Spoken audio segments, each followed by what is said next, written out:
Randomly পাইছি, but মানে এরপরে আমরা যখন আরেকটু খুঁজতে গেছি না, তখন দেখছি Xiaomi-র আরো ডিভাইস আসতেছে। Xiaomi, এমনকি আমি আজকে একটু খোঁজ খবর নিলাম, আপনি যদি শুনলে অবাক হবেন, সেটা হচ্ছে আবার এসকেডি চলতেছে মোতালে। কথায় বলে কেঁচো ঘুরতে গিয়ে আবার না জানি কুমির বেরিয়ে আসে। এবারে ঠিক আমাদের সাথে তাই হয় এবং কেঁচো ঘুরতে গিয়েই আমরা কুমির পেয়ে যাই। থুকু কেঁচো ঘুরতে গিয়ে রাসেল ভাইবার পেয়ে যাই। দুদিন আগে তুষার ভাই একটা ভিডিও দেয়, ভিডিও দেখে আমাদের ঘুমটুম হারাম, কি অবস্থা কি। রেডমি টার্বো 3 এই ডিভাইসটা যে বাংলাদেশে পাওয়া যাচ্ছে, অনেকেই নতুন জেনে কিনছেন, নতুনও বলা হচ্ছে, বাট দিন শেষে বাসায় এনে দেখা যাচ্ছে এটা একটা পুরাতন ফোন। হয়তো আপনি ধরতে পারছেন না, বাট এটিসি তুষার ওরা কিন্তু ঠিকই সেটা ধরতে পারছিল। এই ফোনের ভিডিও আমরা করছিলাম অনেক দিন আগে, আরও প্রায় 7 মাস আগে। তখন যে ডিভাইসগুলো আসছিল সেগুলো কিন্তু নতুন ফোনেই ছিল, বাট তুষার ভাইরা মার্কেট থেকে এবার রিসেন্টলি একটা ফোন পায় এবং সেই ফোন নিয়ে যখন তারা টেস্ট করতে গিয়ে দেখে সে ফোনটা পুরাতন ফোন এবং ব্যাটারি সাইকেল কয়েকবার চার্জও করা হয়েছে। শুধু একটা দুটো ফোন না, বেশ কিছু ফোনের উপরেই দেখা যায় যে আসলে এই অবস্থা। তো মার্কেটে শুধুমাত্র কি রেডমি টার্বো 3 ডিভাইসটাই পুরাতন বিক্রি হচ্ছে, নাকি এই যে এত এত ডিভাইস এর মাঝেও অনেক ডিভাইসই রয়েছে যেগুলো আসলেই পুরাতন, অথচ আপনি কিনছেন নতুন জেনে? তুষার ভাইদেরকে অনেক অনেক থ্যাঙ্কস এই বিষয়টা সামনে নিয়ে আসার জন্য, এবং তারা নিয়ে আসার কারণেই আমরাও এটার পিছনে লেগে যাই এবং আমাদের অনুসন্ধানী টিম এই ব্যাপারটাও খুঁজে বের করতে পারে মার্কেটে শুধুমাত্র এই ফোনটাই না, এর বাইরেও আরও অনেক অনেক মডেল, আমি নাম ধরে আপনাকে মডেল বলে দিতে পারি যে মডেলগুলো রাইট নাও এইভাবে চলছে। আমাদের কোনো আইডিয়াই ছিল না এমন কিছু হচ্ছে বাংলাদেশে। নট অনলি এইটুক, বাংলাদেশে ফোন তৈরি হচ্ছে, আনঅফিশিয়াল ফোন এভাবে বলা যেতে পারে। আমরা বলি না বাংলাদেশে অফিসিয়ালি অনেক ব্র্যান্ড ফোন তৈরি করছে, মানে তারা তো অ্যাসেম্বল করে। সেম কাজটা বাংলাদেশে আনঅফিশিয়ালভাবে হচ্ছে, এসকেডি এর সাথে আপনারা পরিচিত। ধরুন মোবাইল ফোনের পার্টসগুলো খোলা অবস্থায় আসছে, বাংলাদেশে দিন অ্যাসেম্বল করে আপনার কাছে বিক্রি করা হচ্ছে নতুনভাবে, নতুন করে। রেডমি টার্বো 3 এই যে ডিভাইসটা, এই ডিভাইসটার রিয়ার প্যানেলটাই চেঞ্জ, এই ডিভাইসটার যে ব্যাক কভার এক এক সময় এক এক রকম পাওয়া যাচ্ছে। কেন? কারণ ওই এটাই। তো আমি রেডমি টার্বো 3 নিয়ে আর বলতে চাই না, বাট এর বাইরে আর কী আছে এবং কি দেখে আসলে আপনার একটা ফোন কেনা উচিত, সেক্ষেত্রে আপনি বুঝতে পারবেন আপনি আসলে নতুন ফোনটাই কিনে নিচ্ছেন তো ঘরে, নাকি পুরাতন ফোন কিনে নিচ্ছেন। তুষার ওদের এই ভিডিওটা সামনে আসার পরে আমরা মার্কেটে একটু খোঁজখবর চালাই। নট অনলি একটা মার্কেট, বেশ কয়েকটা মার্কেটে, এবং কয়েকটা মার্কেট জুড়ে এই সমস্ত বিষয় হচ্ছে। তো আমরা যে বিষয়টা জানতে পারি, 2 ধরনের ডিভাইস মূলত এই মুহূর্তে চলছে। 2 ধরনের, 2 মডেল না। ধরনটা কি? এক ধরন রয়েছে এসকেডি, আর একটা ধরন রয়েছে পুরাতন ডিভাইস আপনাকে নতুন বলে দেওয়া হচ্ছে ডিরেক্টলি। যে ফোনগুলো খোলা অবস্থায় আসে না, যে ফোনগুলো বাংলাদেশে অ্যাসেম্বলও হয় না, ওটা একদম ওইভাবে ইনটেক্ট অবস্থায় আসে, বাট ওটা পুরাতন, কিন্তু আপনি কিনছেন নতুন জেনে। এবার তাহলে এসকেডির মডেলগুলো একটু বলি। ফার্স্ট অফ অল টার্বো 3, এটা তো পেয়েছেনই। IQ Z9 turbo, Redmi note 12 5G China global version, Xiaomi 12, Mi 11 নিয়ে অনেকেই প্রশ্ন করছিলেন ভাই এই ফোনটা এই মুহূর্তে কেনা উচিত হবে কিনা, অনেক কম দামে পাওয়া যাচ্ছে। কেন কম দামে পাওয়া যাচ্ছে সেটা তো আপনি অলরেডি বুঝে ফেলছেন। Note 13 international variant, note 13 pro China variant, then note 13 pro plus. এই যে ডিভাইসগুলো বললাম এগুলো বাংলাদেশে রাইট নাও এসকেডিও হচ্ছে। এমনকি আমরা এই ধরনের নিউজ একটু টুকটাক শুনতে পেলাম মার্কেটে যারা মূলত মোবাইল সার্ভিসিংয়ের কাজ করে, যে সমস্ত দোকানগুলো রয়েছে তাদের কাছ থেকে এই এসকেডির মোবাইলগুলো অ্যাসেম্বল করে নেওয়া হচ্ছে, যেহেতু তারা এই জায়গাটা একদম প্রফেশনাল। এবং কেন এইভাবে তাহলে এসকেডি করা হচ্ছে? ধরুন একটা মোবাইল ফোন আসতো যদি নিয়ে আসতে হয়, সেই ক্ষেত্রে যে ক্যারিং কস্ট যায় আর কি, তার তুলনায় কম পড়ে, যে কারণে আপনি হয়তো এই ফোনগুলো কম দামে কিনতে পারছেন। দেখুন এই ফোনগুলো আসলে ভালো নাকি মন্দ নাকি কিনবেন, ইভেন যে দোকানদার বিক্রি করছে সে জানে কিনা, এই প্রসঙ্গগুলোতে আমি একটু পরে আসছি।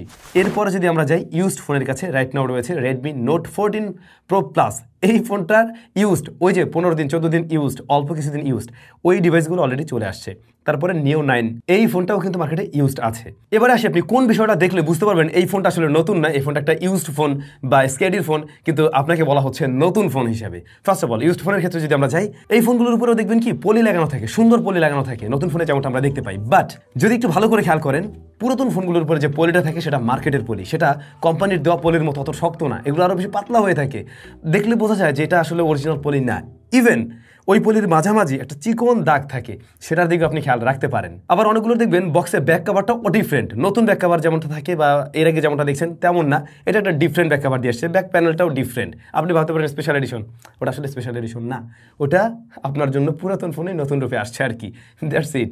বাট এই পুরাতন ফোনে নতুন ব্যাক কাভার লাগিয়ে বা এই যে নতুন পলি লাগানোর ব্যাপারটা আপনার যদি ভালো নাও লাগে, একটা জিনিস ভালো লাগতেই পারে, আপনার নিজের জন্য দারুণ সব প্রোটেক্টর বা ব্যাক কাভার, আই মিন এই যে এত সুন্দর সুন্দর হুডি, সুন্দর সুন্দর জ্যাকেটস সবকিছু কিন্তু চলে আসছে ফেব্রি লাইফে, এবং ফ্ল্যাট 10% ডিসকাউন্টে আপনি নিতে পারবেন জাস্ট স্যামজোন এই কুপনটা ব্যবহার করলেই চলবে। অথবা আমার ভিডিও ডেসক্রিপশনে একটা লিঙ্ক দেওয়া আছে, ওই লিঙ্কের থ্রুতে গিয়ে ফেব্রি লাইফ থেকে যাই কিনুন না কেন আপনি ফ্ল্যাট 10% ডিসকাউন্ট পেয়ে যাবেন। এই যে এমন সব দারুণ জ্যাকেটসও কিন্তু চলে আসছে। সিরিয়াস কথাবার্তার মধ্যে কোথায় চলে গেলাম না। আচ্ছা, কোথায় যেন আমরা ছিলাম আপনি কিভাবে দেখে আসলে বুঝতে পারবেন এই ফোনগুলো পুরাতন কিনা।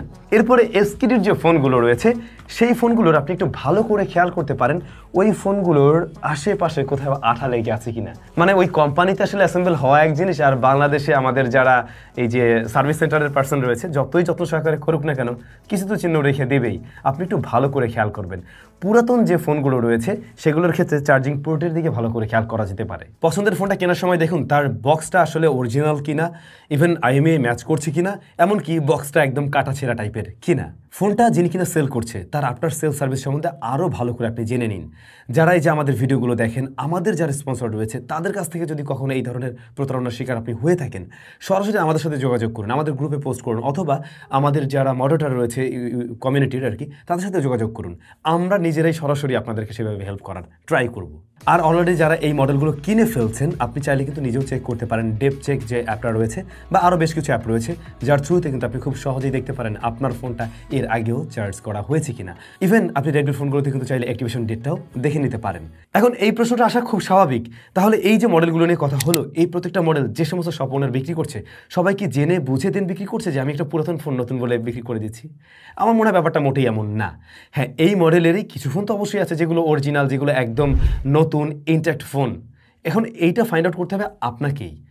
আবার এমনটাও হতে পারে সমস্ত শপ ওনার হয়তো জানেও না ওর যে ডিভাইসটা বিক্রি করছেন সেই ডিভাইসটা আদতে এসকেডির প্রোডাক্ট অথবা একটা ইউজড ফোন নতুন বলেই তার কাছে আসছে। এখন সে কেন জানে না, এটাও তো একটা প্রশ্ন হতে পারে, তাই না? সে জানে না এই কারণেই, কারণ সে নিজেই ফোনটা বাইরে থেকে নিয়ে আসে নাই বা তার নিজের ওই ধরনের সোর্স নেই। সে হয়তো বাংলাদেশ থেকে কারো কাছ থেকে ফোনটা নিচ্ছে, যারা বাইরে থেকে ফোনগুলো নিয়ে আসে আর কি বাংলাদেশে, সেরকম জায়গা থেকে নিচ্ছে, তিনি আবার বিক্রি করছে। এখন সে নিজেও জানে না আমি যে ফোনটা বিক্রি করতেছি এই ফোনটা আদতে ইউজড ফোন, এসকেডির ফোন না কি ফোন, বাট সে বিক্রি করে দিচ্ছে। ওদিকে ফাইনালি জিনিসটা নিয়ে যাচ্ছে একজন ইউজার, সে টাকা পয়সা দিয়ে হয়তো কিনছে, বাট এই কিনতে গিয়ে তারও কিছুটা লাভ আছে। কোথায় লাভ আছে? সে কিন্তু ওই সেম মডেলটা কম দামে পেয়ে যাচ্ছে। এখন সে যদি কম দামে পেয়ে, সে জানলো না পুরাতন জিনিস কিনছি বাট আমি কম দামে পেয়েছি, সে হয়তো ওই জায়গায় মনে মনে শান্তিতে আছে, সুখে আছে। বাট আমার মনে হয় না কেউ জেনে বুঝে পুরাতন ডিভাইস বা এই ধরনের স্কেলের ডিভাইস এইভাবে কেউ কিনবে একটু কম দামের আশায়। যে মডেলগুলো বিশেষ করে বললাম এর বাইরেও আরও কিছু মডেল থাকতে পারে, হয়তো সেই পর্যন্ত আমরা পৌঁছতে পারিনি, যেগুলো একটু দেখে শুনে বুঝে নেওয়াটাই বুদ্ধিমানের কাজ হবে। এবং যে বেসিক ব্যাপারগুলো আপনাদেরকে বলা হলো এগুলো একটু মাথায় রাখতে পারেন, সেই ক্ষেত্রে হয়তো আপনি নিজেও ধরতে পারবেন আপনি যে ডিভাইসটা কিনছেন সেটা পুরাতন কিনা। দেখুন, আপনি জেনে বুঝে নিজে ডিসিশন নিয়ে আমি একটা পুরাতন ডিভাইস কিনছি, ওই ব্যাপারটা আলাদা। বাংলাদেশে একসময় পুরাতন ডিভাইস অ্যাভেলেবেল পাওয়া যেত, অনেকে কিন্তু এখনও পাওয়া যায়, সেটা আপনি জেনে কিনছেন, ওইটা এক জিনিস। বাট আপনি নতুন জেনে পুরাতন জিনিস কিনছেন, সেটা কিন্তু আসলেই আপনার সাথে একটা অন্যায়। তো সেই জায়গা থেকে আপনার নিজেরই একটু সতর্ক হতে হবে আর কি। আর যারা এই কাজগুলো করছেন বা ব্যবসা করছেন এভাবে, আমার মনে হয় আপনাদেরও উচিত যেটা পুরাতন সেটা পুরাতন বলেই বিক্রি করা। এবং আমার মনে হয় পুরাতন বললে ওই কন্ডিশন অনুযায়ী যদি ভালো থাকে মানুষ তাতেও কেনার কথা। সবাইকে অসংখ্য ধন্যবাদ ভিডিওটি কষ্ট করে দেখার জন্য। আবারও তুষার ভাইদেরকে অনেক অনেক ধন্যবাদ। ওরা এই ব্যাপারটা না নিয়ে আসলে হয়তো বা আমরা আজকে এতগুলো হারের খবরও জানতাম না। তো ফাইনালি সব কিছু আপনাদের সাথে শেয়ার করা গেল। সবাই ভালো থাকবেন, অনেক বেশি ভালো। এবারে সময় হলো গিভওয়ে রেজাল্ট দেওয়ার। 31শে ডিসেম্বর আমাদের একটা উইনার ঘোষণা করার কথা আর কি। নিও 10-এর ভিডিওতে আমরা একটা গিভওয়ে দিয়েছিলাম। তো আমরা এখন দেখব কে হলেন আজকের উইনার। তো যে আজকে আমাদের উইনার হচ্ছেন, অবশ্যই আমাদের মডারেটরদের সাথে যোগাযোগ করবেন, আপনার ভেরিফিকেশন, আপনার গিফট আপনার হাতে পৌঁছে যাবে। আর যারা কিনা এই স্মার্টফোনটি পাননি, হতাশ হওয়ার কোনো কারণ নেই, কারণ আমাদের চ্যানেলে আরও একটি স্মার্টফোনের গিভওয়ে চলছে। ভিডিও ডেসক্রিপশনে লিঙ্কটি দেওয়া থাকলো, সেখান থেকে আপনি চাইলে অংশগ্রহণ করতেই পারেন।